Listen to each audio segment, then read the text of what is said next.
ಹೊಳಲ್ಕೆರೆ ತಾಲೂಕಿನ ಮಾಜಿ ಶಾಸಕರಾದ ಎ.ವಿ. ಉಮಾಪತಿ ವಿರುದ್ಧ ಹೊಳಲ್ಕೆರೆ ತಾಲೂಕು ದಲಿತ ಸಂಘರ್ಷ ಸಮಿತಿ ಆಕ್ರೋಶ. ಬಸವಮೂರ್ತಿ ಮಾದಾರ ಚೆನ್ನಯ್ಯ ಸ್ವಾಮೀಜಿ ವಿರುದ್ಧ ಮಾತನಾಡಿರುವ ಹೇಳಿಕೆಯನ್ನು ತಕ್ಷಣವೇ ಹಿಂದಕ್ಕೆ ಪಡೆಯುವಂತೆ ಆಗ್ರಹ. ಹೊಳಲ್ಕೆರೆ ತಾಲೂಕಿನ ಮಲ್ಲಾಡಿಹಳ್ಳಿ ಆಶ್ರಮದಲ್ಲಿ ನಡೆದಿದೆ ಎನ್ನಲಾದ ಅವ್ಯವಹಾರವನ್ನು ಕಾನೂನು ಹೋರಾಟ ಮಾಡುವಂತೆ ಸೂಚನೆ.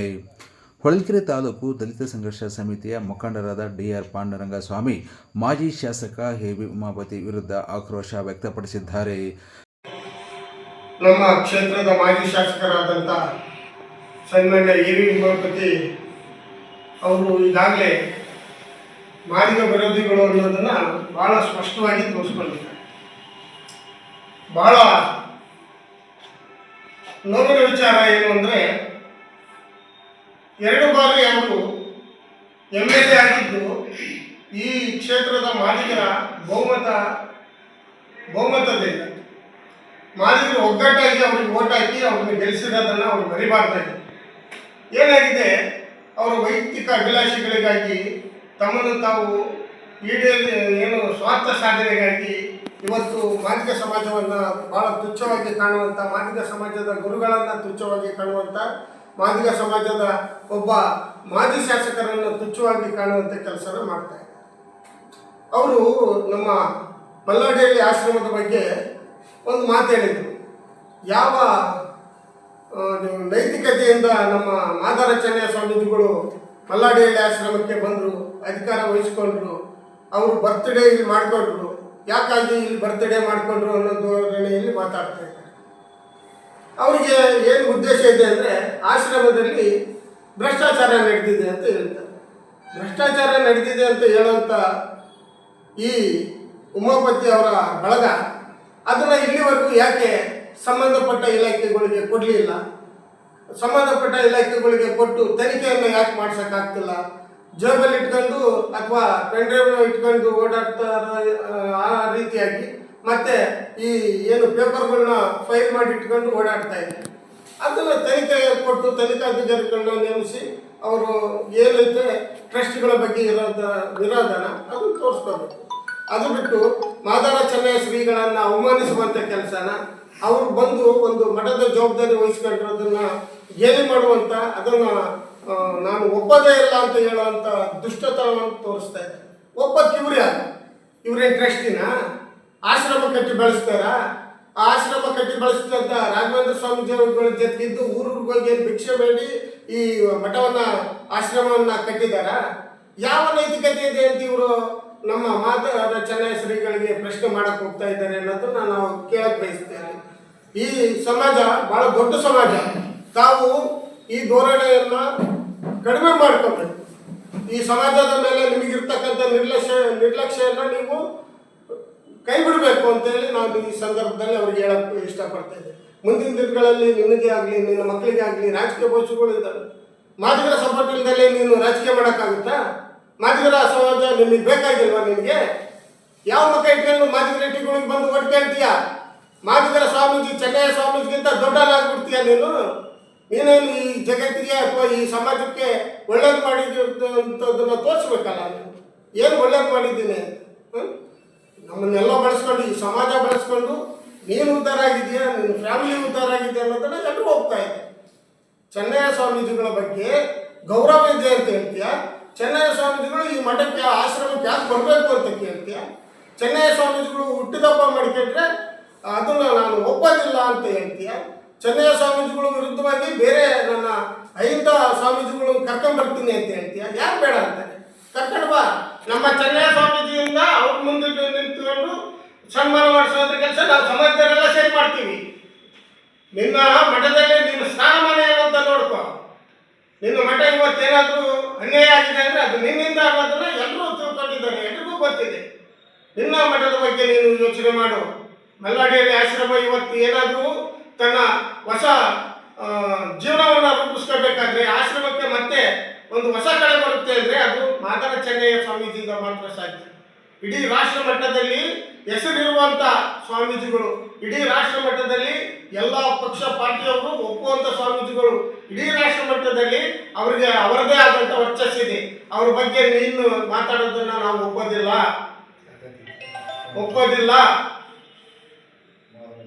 ಮಾದಾರ ಚೆನ್ನಯ್ಯ ಸ್ವಾಮೀಜಿಗಳು ಒಂದು ಶಕ್ತಿ.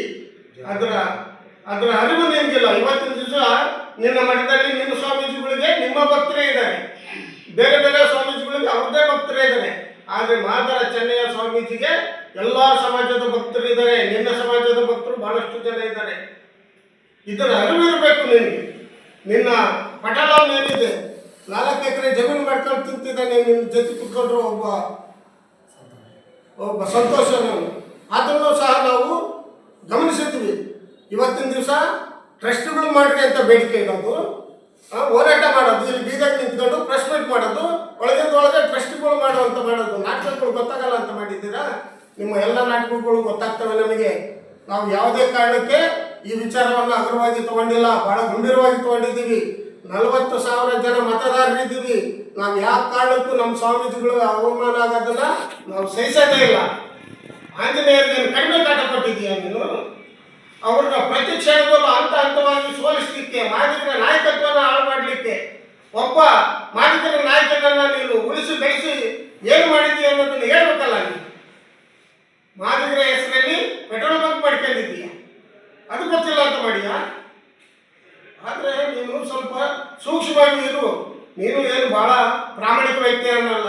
ನೀನು ಎಲ್ಲೆಲ್ಲಿ ಏನೇನು ಒತ್ತುವರಿ ಮಾಡಿಯಾ, ಯಾರಷ್ಟೇ ಒತ್ತುವರಿ ಮಾಡಿದೀಯಾ, ಅವೆಲ್ಲ ನಮ್ಮ ಹತ್ರ ದಾಖಲೆಗಳಿದ್ದಾವೆ. ಟ್ರಸ್ಟ್ಗಳು ಯಾರು ಅಪರಾಧಿಗಳಿದ್ದಾರೆ, ಆರೋಪಿಗಳಿದ್ದಾರೆ ಅಂತ ಹೇಳ್ತೀಯಲ್ಲ, ಅವ್ರ ಬಗ್ಗೆ ನೀನು ಸಂಬಂಧಪಟ್ಟ ಇಲಾಖೆಗೆ ಕೊಡು, ನಾವೆಲ್ಲ ನಿಮಗೆ ಬೆಂಬಲಿಸ್ತೀವಿ. ಪ್ರತಿ ಬಾರಿ ಆಂಜನೇಯರನ್ನ ಸೋಲಿಸಕ್ಕೆ ಪ್ರಯತ್ನ ಪಟ್ಟದ್ದು ನಾವೆಲ್ಲ ನೋಡಿದ್ದೀವಿ. ಈ ಬಾರಿ ಸಹ ನಾನು ಗೆಲ್ಸೇ ಬಿಡ್ತೀನಿ ಅಂತ ಬಂದು ಎಷ್ಟು ದುಡ್ಡು ತಗೊಂಡಿಯ ಅದನ್ನು ಬಾಯ್ಬಿಟ್ಟು ಹೇಳ್ಬೇಕಾ? ನಾವು ಬಾಯ್ಬಿಟ್ಟು ಹೇಳ್ಬೇಕಾ? ದುಡ್ಡು ತಗೊಂಡು ಮತ್ತೆ ಇನ್ನೊಬ್ಬರು ಮನೆ ಕುತ್ಕೊಂಡೆ ಅಲ್ಲ, ನಾನು ಸುಮ್ಮನೆ ಹೋಗಿದ್ದೆ ಇಲ್ಲ ಅಂತ ನಾಚಿಕೆ ಆಗ್ಬೇಕಲ್ಲೇನ್ರಿ? ರಾಜಕೀಯ ಮಾಡ್ಬೇಕಾದ್ರೆ ಪ್ರಾಮಾಣಿಕತೆ ಇರಬೇಕು, ನೈತಿಕತೆ ಇರಬೇಕು. ಮಾದಿಗರ ಹೆಸರಲ್ಲಿ ಪೆಟ್ರೋಲ್ ಬಂಕ್ ಮಾಡ್ಕೊಂಡಿದ್ದೀಯ, ಅದು ಗೊತ್ತಿಲ್ಲ ಅಂತ ಮಾಡಿಯಾ? ಆದರೆ ನೀನು ಸ್ವಲ್ಪ ಸೂಕ್ಷ್ಮವಾಗಿ ಇರು. ನೀನು ಏನು ಬಹಳ ಪ್ರಾಮಾಣಿಕ ವ್ಯಕ್ತಿ ಅನ್ನಲ್ಲ. ನೀನು ಎಲ್ಲೆಲ್ಲಿ ಏನೇನು ಒತ್ತುವರಿ ಮಾಡಿಯಾ, ಯಾರಷ್ಟೇ ಒತ್ತುವರಿ ಮಾಡಿದೀಯಾ, ಅವೆಲ್ಲ ನಮ್ಮ ಹತ್ರ ದಾಖಲೆಗಳಿದ್ದಾವೆ. ಟ್ರಸ್ಟ್ಗಳು ಯಾರು ಅಪರಾಧಿಗಳಿದ್ದಾರೆ, ಆರೋಪಿಗಳಿದ್ದಾರೆ ಅಂತ ಹೇಳ್ತೀಯಲ್ಲ, ಅವ್ರ ಬಗ್ಗೆ ನೀನು ಸಂಬಂಧಪಟ್ಟ ಇಲಾಖೆಗೆ ಕೊಡು, ನಾವೆಲ್ಲ ನಿಮಗೆ ಬೆಂಬಲಿಸ್ತೀವಿ. ಪ್ರತಿ ಬಾರಿ ಆಂಜನೇಯರನ್ನ ಸೋಲಿಸಕ್ಕೆ ಪ್ರಯತ್ನ ಪಟ್ಟದ್ದು ನಾವೆಲ್ಲ ನೋಡಿದ್ದೀವಿ. ಈ ಬಾರಿ ಸಹ ನಾನು ಗೆಲ್ಸೇ ಬಿಡ್ತೀನಿ ಅಂತ ಬಂದು ಎಷ್ಟು ದುಡ್ಡು ತಗೊಂಡಿಯ ಅದನ್ನು ಬಾಯ್ಬಿಟ್ಟು ಹೇಳ್ಬೇಕಾ? ನಾವು ಬಾಯ್ಬಿಟ್ಟು ಹೇಳ್ಬೇಕಾ? ದುಡ್ಡು ತಗೊಂಡು ಮತ್ತೆ ಇನ್ನೊಬ್ಬರು ಮನೆ ಕುತ್ಕೊಂಡೆ ಅಲ್ಲ, ನಾನು ಸುಮ್ಮನೆ ಹೋಗಿದ್ದೆ ಇಲ್ಲ ಅಂತ ನಾಚಿಕೆ ಆಗ್ಬೇಕಲ್ಲೇನ್ರಿ? ರಾಜಕೀಯ ಮಾಡ್ಬೇಕಾದ್ರೆ ಪ್ರಾಮಾಣಿಕತೆ ಇರಬೇಕು, ನೈತಿಕತೆ ಇರಬೇಕು. ಯಾವುದೋ ಒಂದು ಕೆಟ್ಟೋಗಿರೋ ಹೆಂಗ್ಸ್ ಮಾಡ್ತಾಳಲ್ಲ, ಇಲ್ಲೂ ಅಲ್ಲೂ ಕೂಡ ಗುಡಿಗಾಡ್ತಾಳಲ್ಲ, ಕುಂಡ್ಲಿಗಿತ್ತಿ, ಆ ಥರ ರಾಜಕಾರಣ ಮಾಡಬಾರ್ದು. ಆ ರೈತ ರಾಜಕಾರಣ ಮಾಡಬಾರ್ದು, ಭಾಳ ಗಂಭೀರವಾಗಿ ರಾಜಕಾರಣ ಮಾಡಬೇಕು. ನಿನ್ನ ಬಗ್ಗೆ ಇಡೀ ಸಮಾಜ ತುಂಬ ಭ್ರಮನಿರಸನ ಹೊಂದಿದೆ. ನಾವು ಇಂಥ ವ್ಯಕ್ತಿಗೆ ನಾವು ಓಟ್ ಹಾಕಿದ್ವಾ, ಇಂಥ ವ್ಯಕ್ತಿನ ನಾವು ಗೆಲ್ಲಿಸ್ಕೊಂಡಿದ್ವಾ, ಈ ವ್ಯಕ್ತಿ ಅಹಿಂದ ಸಮಾಜದ ನಾಯಕ ಅಂತ ಒಪ್ಕೊಂಡಿದ್ವಾ ಅಂತ ಇವತ್ತು ಪಶ್ಚಾತ್ತಾಪ ಪಡೋ ಪರಿಸ್ಥಿತಿ ಇದೆ. ಯೋಚನೆ ಮಾಡಿ, ಯಾಕೆ ನಿಮಗೆ ಮಾದಾರ ಚೆನ್ನಯ್ಯರ ಬಗ್ಗೆ ಎಷ್ಟೊಂದು ಅಗೌರವ, ಅವ್ರ ಬಗ್ಗೆ ಯಾಕೆ ನಿಮಗೆ ಅಷ್ಟೊಂದು ಕೋಪ, ಸಿಟ್ಟು, ಅಸಹನೆ? ಇದನ್ನು ನಾವು ಅರ್ಥ ಮಾಡ್ಕೊಳಕ್ಕೆ ಆಗ್ತಾ ಇಲ್ಲ. ಯಾವ ಕಾರಣಕ್ಕೆ? ಮಾದಾರ ಚೆನ್ನಯ್ಯ ಸ್ವಾಮೀಜಿಗಳು ನೀನು ಮಾಡಿರೋ ತಪ್ಪೇನು, ನಿನ್ನ ಕುಟುಂಬಕ್ಕೆ ಮಾಡಿರೋ ತಪ್ಪೇನು? ಅವರಿಂದ ನಿನಗೇನಾಗಿದೆ, ನಿನ್ನ ಕುಟುಂಬಕ್ಕೆ ಏನಾಗಿದೆ? ಇವತ್ತಿನ ದಿವಸ ಅಲ್ಲಿರ್ತಕ್ಕಂಥ ಯುವಕರು ಯಾವುದೋ ಒಂದು ಕೆಟ್ಟ ದುರಾಲೋಚನೆ ಇಟ್ಕೊಂಡಿದ್ದಾರೆ. ಮಾದಾರ ಚೆನ್ನಯ್ಯಗಳನ್ನ ನೀವು ಒಪ್ಪಲ್ಲ ಅಂದರೆ ಏನು ಬೇರೆ ಒಪ್ಪಿಲ್ಲವಂತ? ಇಡೀ ತಾಲೂಕಿನ ಜನ ಒಪ್ಪಿದೆ, ಇಡೀ ಜಿಲ್ಲೆಯ ಜನ ಒಪ್ಪಿದೆ, ಎಲ್ಲರೂ ಸ್ವಾಗತಿಸಿದ್ದಾರೆ. 100 ಜನ ಬಂದು ಅವರು ಬರ್ತ್ಡೇಗೆ ಭಾಗವಹಿಸಿದ್ದಾರೆ, ಅವರ ಏನು ಬೆಂಬಲಕ್ಕೆ ನಿಂತಿದ್ದಾರೆ. ನೀವು 4-5 ಜನ ನಿಲ್ಲಿದೆ ಅಂದರೆ ಏನು ತೊಂದರೆ ಆಗಿಲ್ಲ. ಮುಂದಿನ ದಿನಗಳಲ್ಲಿ ಇದಕ್ಕೆ ತಕ್ಕ ಪಾಠ ಕಲಿಸ್ತೀವಿ. ಯಾರ್ಯಾರು ಆಶ್ರಮದ ಬಗ್ಗೆ, ಆಮೇಲೆ ಆಶ್ರಮದ ವಿರೋಧಿ ಚಟುವಟಿಕೆ ನಡೆಸ್ತಾರೆ, ಅವ್ರ ಬಗ್ಗೆ ನಾವು ಸೂಕ್ತ ಕಾನೂನು ಕ್ರಮ ಕೈಗೊಳ್ಳಲಿಕ್ಕೆ ಈಗಾಗಲೇ ಸಂಬಂಧಪಟ್ಟಂಥ ಟ್ರಸ್ಟ್ಗಳಿಗೂ ನಾವು ಆಗಲೇ ಹೇಳಿದ್ದೀವಿ. ಯಾಕೆಂದರೆ ನಿಮ್ಮ ಸುಳ್ಳನ್ನೇ ಪದೇ ಪದೇ ಹೇಳ್ತಾ ಇದ್ರಿ, ಏನಾಗುತ್ತೆ? ಅದಾಯಿತು. ಈಗ ನೀವು ಟ್ರಸ್ಟ್ ಹಾಗೆ ಹೀಗೆ ಅಂತೀರಿ, ಅಲ್ಲಿ ಪರಿಸ್ಥಿತಿ ಏನಿದೆ ಅಂತ ಗೊತ್ತಾ? ಈ ಜನಗಳ ಹಿಂಸೆ, ಇವರ ಪ್ರತಿಭಟನೆ, ಅಸಹನೆ, ಅಲ್ಲೇನು 4-5 ಗುಂಪುಗಳು ಹೋಗಿ ಅವರಿಗೆ ಅವ್ಯಾಚ್ಯ ಶಬ್ದಗಳನ್ನು ಬಳಸ್ತಾರೆ. ಟ್ರಸ್ಟ್ಗಳೆಲ್ಲ ಮಾನ ಮರ್ಯಾದಿರೋರು, ಯಾರು ಮೂರು ಬಿಟ್ಟಾಗಿಲ್ಲ, ಯಾರು ಚಿಕ್ಕ ಮಕ್ಕಳಿಲ್ಲ, ಎಲ್ಲ ವಯಸ್ಕರೇ, ರಿಟೈರ್ಡ್ ಅಫಿಷಿಯಲ್ಗಳೇ. ಅವ್ರಿಗೆ ಹೋಗಿ ಸಣ್ಣ ಸಣ್ಣ ಪದಗಳನ್ನ ಬಳಸಿ ಅವ್ರನ್ನ ನಿಂದನೆ ಮಾಡಿದರೆ ಯಾರಿಗೆ ಸಮಾಧಾನ ಆಗುತ್ತೆ? ಅವರೆಲ್ಲ ಭಾಳ ಗಂಭೀರವಾದ ಮರ್ಯಾದಸ್ಥರು.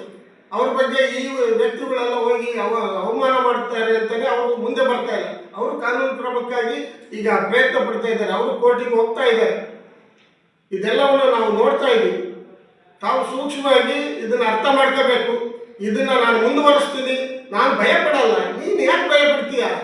ನಿನ್ಗೆ ಯಾರು ಎದುರಿಸಿದ್ದಾರೆ? ನಿನ್ಗೆ ಯಾರು ಬಂದ್ಬಿಟ್ಟು ನಿನ್ಗೆ ಹಾಗೆ ಮಾಡ್ತೀನಿ ಹೀಗೆ ಮಾಡ್ತೀನಿ ಅಂತಾರ? ನಿನಗಾದ್ರೂ ಯಾರು ಎದುರ್ತಾರೆ? ನೀನು ಮಾಜಿ ಶಾಸಕ ಅಧ್ಯಕ್ಷರಿಗೆ ನಿನ್ಗೆ ಎದುರು ಬಿಡ್ತಾರ? ಈ ಸಮಾಜ ಎದುರುತ್ತಾ? ಸ್ವಾಮೀಜಿ ಎದುರ್ತಾರ? ಆ ಪದಗಳನ್ನೆಲ್ಲ ಯಾಕೆ ಬಳಸ್ತೀಯ? ನಾನು ಎದುರಲ್ಲ. ಅನ್ಯಾಯ ಆಗಿದೆಯಾ? ಕೋರ್ಟಿಗೆ ಹೋಗು, ಸಂಬಂಧಪಟ್ಟ ಇಲಾಖೆಗೆ ಹೋಗು, ದಾಖಲೆ ಕೊಡು. ದಾಖಲೆ ಕೊಟ್ಬಿಟ್ಟು ಈಗಾಗಿದೆ ಬಂದು ತನಿಖೆ ಮಾಡಿರಿ ಅಂತೇಳಿ ಒತ್ತಡ ಹಾಕು. ಹೋರಾಟಕ್ಕೆ ಕರಿ, ನಮ್ಮನ್ನು ಬರ್ತೀವಿ ಅಲ್ಲಿಗೆ ಕರಿ, ಕೋರ್ಟಿಗೆ ಇನ್ನೊಂದಕ್ಕೆ ಹೋದ್ರೆ. ಅದು ಬಿಟ್ಟು ಇಲ್ಲಿ ಆಶ್ರಮದ ಹತ್ರ ಬಂದು ಧರಣಿ ಮಾಡಿದಾಗ ಮಾಡೋದು, ಇನ್ನೊಂದು ಮಾಡೋದು, 4 ಎಕರೆ ಜಮೀನು ಬಿಡಿಸ್ಕೊಳ್ಳೋಕೆ ಪ್ರಯತ್ನ ಪಡೋದು, ಆಮೇಲೆ ಆಶ್ರಮಕ್ಕೆ ಟ್ರಸ್ಟ್ಗಳು ಮಾಡ್ರಿ ಅಂತ ಬೇಡಿಕೆ ಇಡೋದು, ಇವೆಲ್ಲವನ್ನು ನಾವು ಅಲ್ಲಿ ಗಮನಿಸಿದ್ವಿ. ವಿತ್ ರೆಕಾರ್ಡ್ ನಿಮ್ಮ ಜೊತೆಗಿರೋ ಯಾರ್ಯಾರು ಏನೇನು ಬೇಡಿಕೆ ಇಟ್ಟಿದ್ದಾರೆ ಅಂತ ನಮಗೆ ಮಾಹಿತಿ ಇದೆ. ಅದು ಮುಂದಿನ ದಿನಗಳಲ್ಲಿ ಅದಕ್ಕೆ ತಕ್ಕ ಪಾಠವನ್ನು, ತಕ್ಕ ಉತ್ತರವನ್ನು ಕೊಡ್ತೀವಿ ಅಂತ ಹೇಳಿ ನಾನು ಈ ಪತ್ರಿಕಾಗೋಷ್ಠಿಯನ್ನು ಮುಗಿಸ್ತಾ ಇದ್ದೀನಿ. ಕೊನೆಯದಾಗಿ, ಮಾದಿಗರಿಗೆ ಅವಮಾನ ಆದರೆ ಬೀದಿಲೇ ನಿಲ್ತಾರೆ, ಇದನ್ನು ಮರಿಬೇಡ್ರಿ. ನೀವು ಎಲ್ಲೇ ಕಂಡ್ರು ನಿಮಗೆ